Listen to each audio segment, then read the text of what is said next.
So yesterday, Russell's BBC on connection with compassion to those that have opposing beliefs reminded me of an experience that I had last year.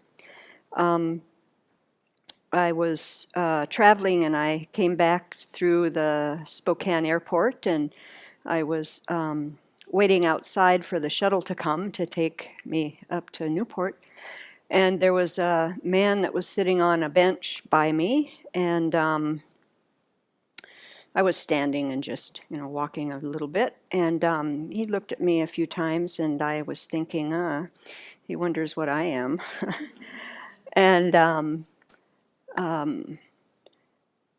he was probably maybe in his 70s, I think, and he had cowboy boots on and a cowboy hat.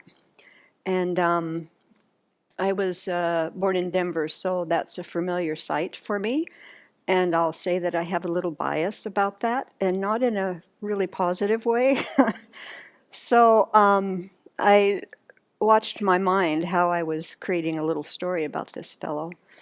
And he was looking at me again, and so I smiled at him, because I thought, just like me, outside rapping, just like me. And after I smiled at him, he stood up and walked over to me, and he said, "What are you?" And I said, "I'm a Buddhist nun." And he said, "Do you believe in God?" And I said, "No." And he said, "You will burn in hell." And my first, it was a little shocking, I would say, to hear that. But a couple things popped into my mind. It popped into my mind again, just like me. He's just like me. The second thing was, I remember Venerable Chodron saying, whenever you talk to people that have different belief, always think about what you have in common with them. And so I took a breath and I calmed myself down, because there was a lot going on inside, I'll say.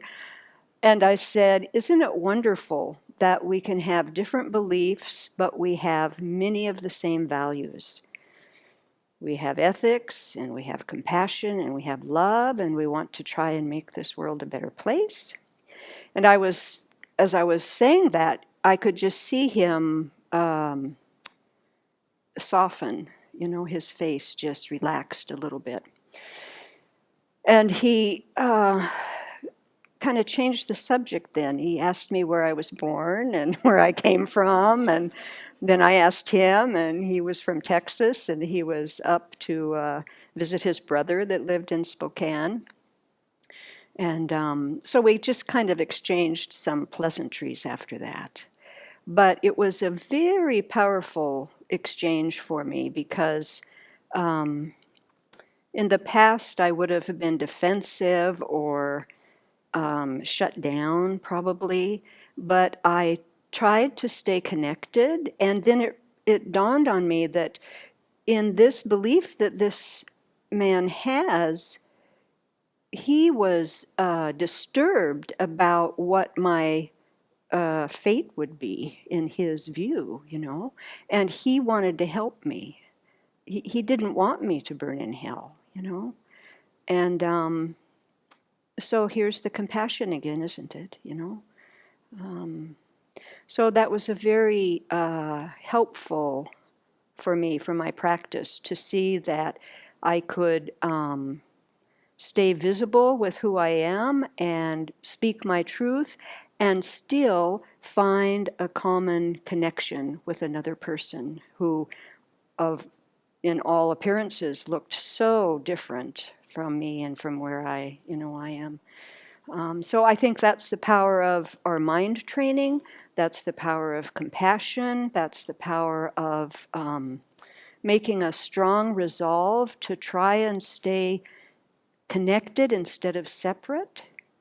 Because if we have that resolve, we'll figure out a way to connect with another human, I think.